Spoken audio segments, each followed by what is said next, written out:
17 minutes now past 8. Well, he is a big deal to hundreds of people in Saskatoon. Self-made billionaire Brett Wilson flew in from Calgary for a big party last night at Prairieland Park.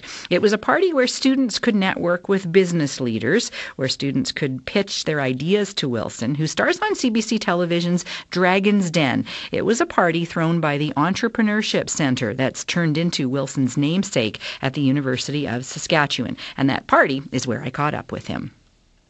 First of all, a school for entrepreneurship, what motivated you? Well, it's more than a school, it's a center that really works across all aspects of the campus. What motivated me was really an ask by Dean Grant Isaac, the head of the Edwards School of Business, who knew that I was prepared to make a large donation to the university, but I still hadn't figured out what resonated, what really grabbed me. I didn't want to name a room, I didn't want to just add another wing to a building. I wanted something that was much more sustainable, more enduring, more valuable, and it was Grant Isaac who came back to me 24 hours after our first coffee break and said, I have an idea.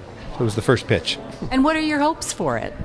Well, my hopes are already being lived out, which is to raise the profile of entrepreneurial experience, and as it's called, the entrepreneurial excellence. But it's to raise awareness, because sometimes businesses that are out of sight are out of mind, or business concepts. And really, the entrepreneurial experience, let's go back to the 1900s. That's how the West was opened. Hunters, trappers, farmers, they were the first entrepreneurs. And I think somewhere over time we forgot about our entrepreneurial roots, and sometimes socialism does that. But I think we're going to get into politics, are we? Oh, politics? Me? No, I'm not touching that. I think I commented a few times that the fall of communism in Saskatchewan led to the first Grey Cup. I mean, coincidence? I don't know. I don't think so.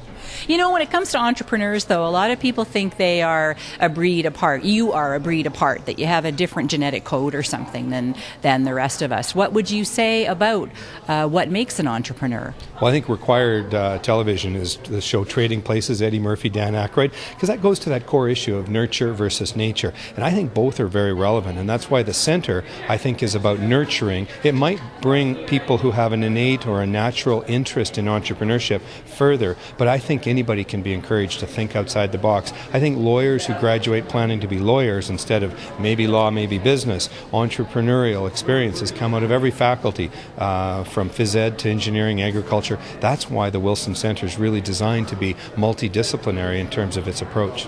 We also think of entrepreneurs as being fiercely independent and making it on their own. I'm assuming you made it on your own. And a lot of people would say, if you have a good idea, then that should be enough. Why should people who are would-be entrepreneurs get a leg up? Well, it's an interesting observation in terms of entrepreneurs being sort of independent, because I personally am not. My successes have all come from who I chose as partners, whether I go back to my ex-wife and three amazing children, which are the greatest assets I have, but going on to Murray Edwards, we were in student politics together. We, with a couple other guys, founded First Energy, Bruce Chernoff and I, in terms of getting Maxim Power up and running. So great partners is how I've built my businesses. But entrepreneurs often are accused of being risk takers. I think that it's just the opposite, that entrepreneurs view risk differently. So what looks like a high risk to someone is what, in the eyes of the entrepreneur, low risk, because they believe in themselves, they believe in the product. You've got to be careful as an entrepreneur not to be delusional. In other words, you can't ignore the real world, but often it's that one last sales call, it's that one extra investment in inventory that's made the difference in terms of going from what might have been a business to something that's a success on a national level.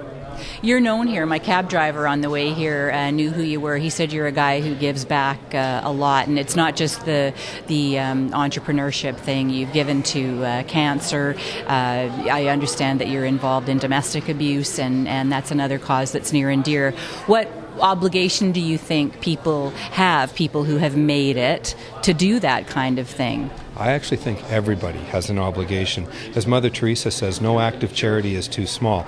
To those who have much, much is expected. So for sure, I have an opportunity. But everybody can give on three levels. First, money. Second, time. And third, leadership. And so I enjoy, for example, I'm going on my 10th trip to Mexico. I've taken over 300 adults and young adults down to Mexico to build homes. That's not about building homes in Mexico. It's about inspiring like an entrepreneur. It's about inspiring sense of personal social responsibility responsibility and paying it forward. So I believe that everybody has an obligation. I happen to have some leadership skills and I have resources, but I also donate my time. And my time is frankly the most valuable thing I can give to any cause in terms of what I bring to the table from a creativity and leadership perspective. So how do you view wealth, and how do you view your own wealth? You know, when my children found out that I was giving away my entire estate, one of my kids said to me... Really, your entire estate? It's gone. Absolutely. They get nothing. Will they get, I guess they'll have to open the will to find out, but let's assume that it's almost nothing. So they can't live for it. They can't wonder what the will's going to mean to them. They're going to make it on their own. I'm going to enjoy a great lifestyle with them along the way. But if I get hit by a bus tomorrow, my estate goes into a trust, and my children will have an opportunity, but not the obligation to both help invest the funds and, more importantly, give it away. So that's where that comes from. But going back to success, my son said to me when I told him that it was all being given away, he looked at me, and we're living in a big house in Mount Royal, downtown Calgary, and he said, "What happens if I'm not successful?"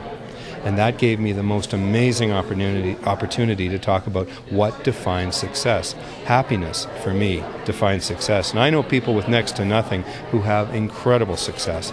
On the other hand, there are people who have lots, who in my mind are amongst the... You don't believe money can't buy happiness? Well, it can rent it, but no, it really doesn't buy happiness. You can have some fun with it, but my brother-in-law said it beautifully once. My needs are few, they're easily met. I'm a happy man. I love that. When you hear pitches from people who want to make it on Dragon's Den, or tonight you'll be hearing pitches from people, do you look for that sense of having a social conscience in the pitches, or is it all about business, given what you've just said?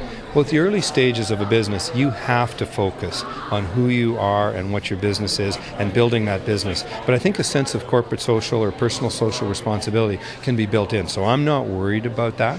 It resonates for me if people have made an effort in terms of their church or their school or sports in terms of doing more than just riding on the bus. I love that, and that interests me. I invest in people with passion, and generally people with passion understand that there's more to this world than just riding. How rich are you anyway? I have all my bills paid. How rich are you anyway? All my bills are well paid.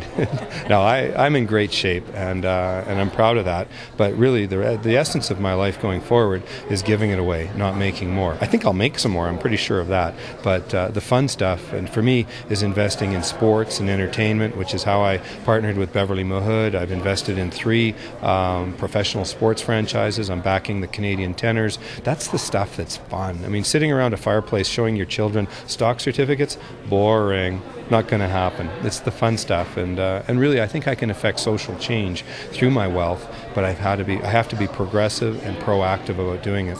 Before you go, what's the best idea you've ever heard, the best idea you've ever had pitched to you? Holy. There's been a lot of great ideas, but I'm going to give credit to one young entrepreneur out of Saskatchewan, right on Dragon's Den show. A girl named Rachel Milkey out of Regina came to me with a Hilberg & Burke. It's a jewelry business, and it's about fashion jewelry, so it's not Tiffany's, but it's not costume jewelry. It's in the middle, and out of Regina, Saskatchewan. She's 26, 27 years old, passionate, intelligent, articulate, understands marketing. That's the sort of person I would invest in 9 days out of 10. What set her apart? Passion.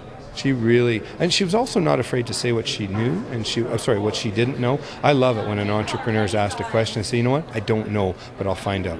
There's nothing I hate more than a half-baked answer. Thank you. I'm delighted to be here.